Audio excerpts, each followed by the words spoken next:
Please welcome Aparna Nancherla to Livewire.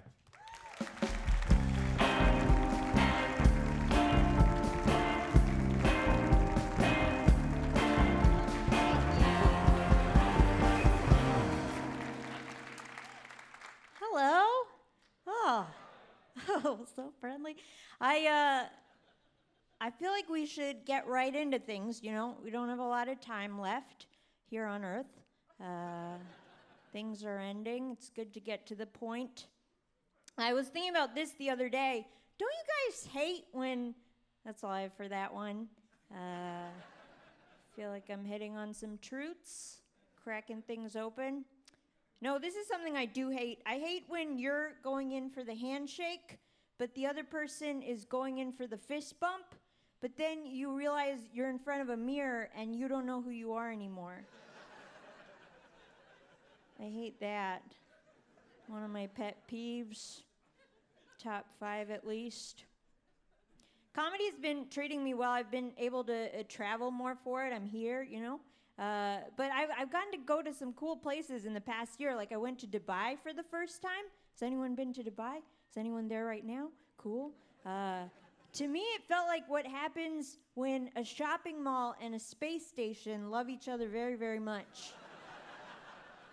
That's how you make it Dubai if you wanted your own. But I was actually just passing through. I was going to Australia to do a comedy festival, and Australia is the farthest I've ever traveled for anything. Like, the plane ride to get there was so long that halfway through, I just started putting my hand up to the window and thinking about the life I left behind.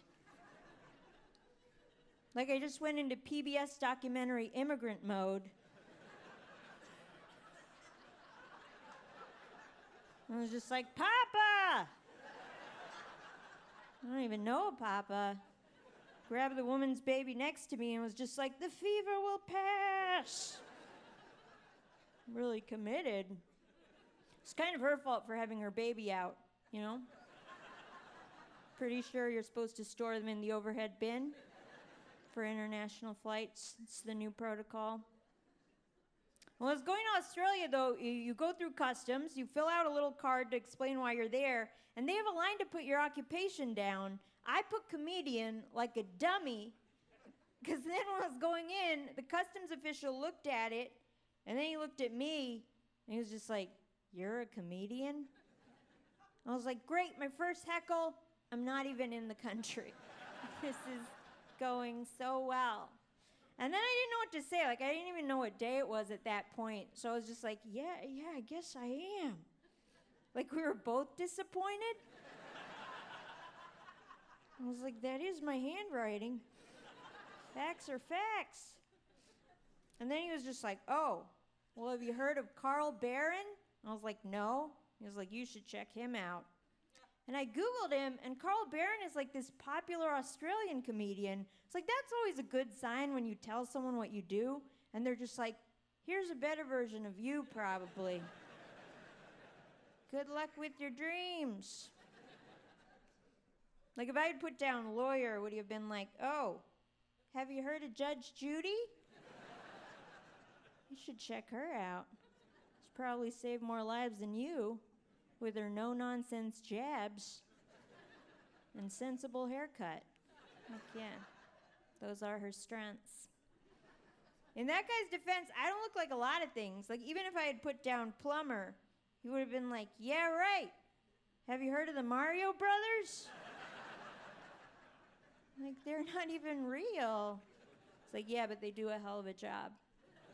It's true. Point Australia. I think in retrospect, I should have just written down customs official. Would have been like, have you heard of me? Yeah, not a fan. Not a fan of your work, judging from what I've seen so far. So I'm recently still single, thank you. I'm too busy leaning in, you know? Takes up a lot of time. Yeah. No, it's hard to meet people when you're that close to the ground. I'm really good.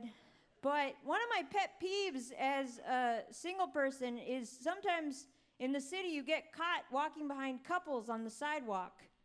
And you try to get around them, but you can't, because their love is so strong. So then you're just trapped walking in the credits of their movie.